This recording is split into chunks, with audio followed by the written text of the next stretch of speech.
Okay, today I'm going to tie the Platte River Omelette. I just came up with this pattern, and for years people have been pegging their beads above their hook on their leaders, and not such a great way to fish. You end up foul hooking a lot of fish, hooking them in the outside of the mouth instead of in the mouth.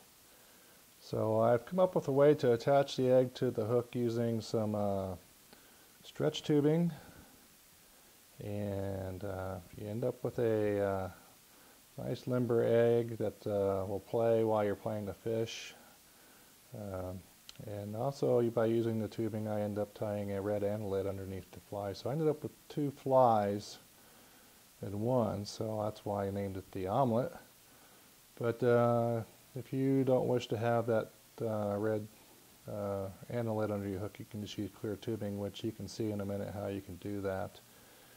And as you can see, we're using some McFly foam. That's what's going to end up holding the bead right to the hook. You'll see here in a minute. And I use various colors in that. And also, so you can see, I have various color and beads that I've collected from Hobby Lobby and other various places on the internet, all the way from Alaska size eggs down to trout size eggs.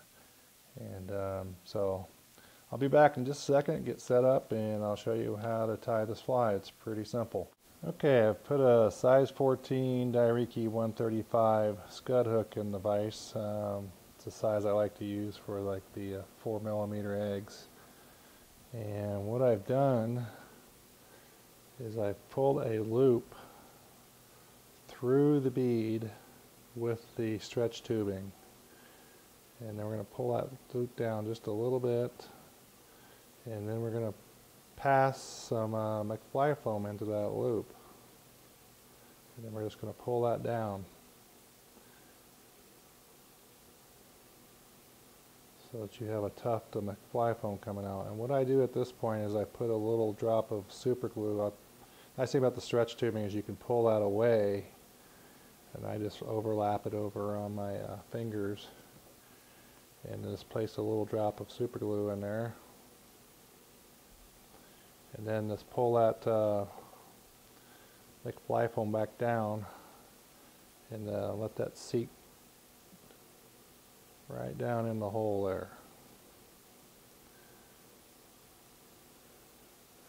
Okay. At this point I just trim off one of the ends of the stretch tubing. So now you just have one piece of stretch tubing with the yarn sticking out, and we're just going to attach that right to the hook.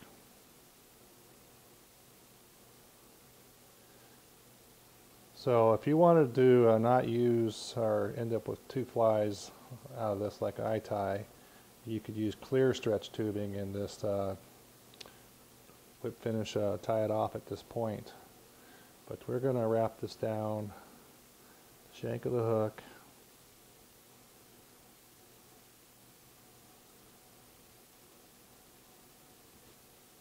and back up again. And since that stretch tubing is so elastic, you can really move that egg around or that bead around to where you want it. Get it out of your way. You have to bear with me. I've got this background set up so that I can show you what's going on. So now we're just going to palmer that stretch tubing back up the hook.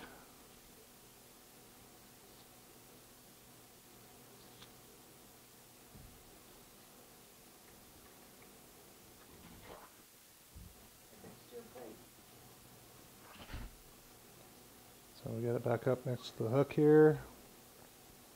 A couple wraps in front. And then we'll just wrap down that stretch tubing.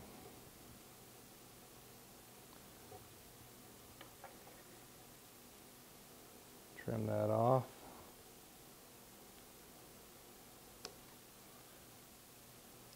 So now all you're going to do is just pull up on that McFly foam and however big of a tuft you want. So if you want almost a double egg, you can come up really high, or if you just want a little small tuft there, you can just cut her down pretty low.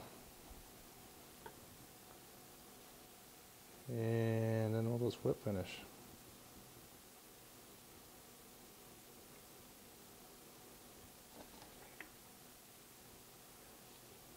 And you can see that that egg is nice and limber on there, so like I said, when you're fighting the fish, that's going to have a lot of give.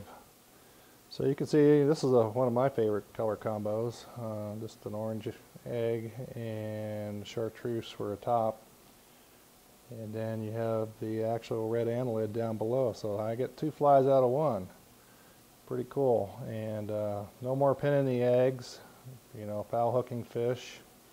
And that's the Platte River Omelette. I hope that was pretty easy to see, and if you have any questions, you can always email me at flyshop@wyomingflyfishing.com, and I can help you out. And hope you enjoyed it, and try this out. I think you'll find it's a pretty easy way to fish egg patterns, and hope to see you on the river.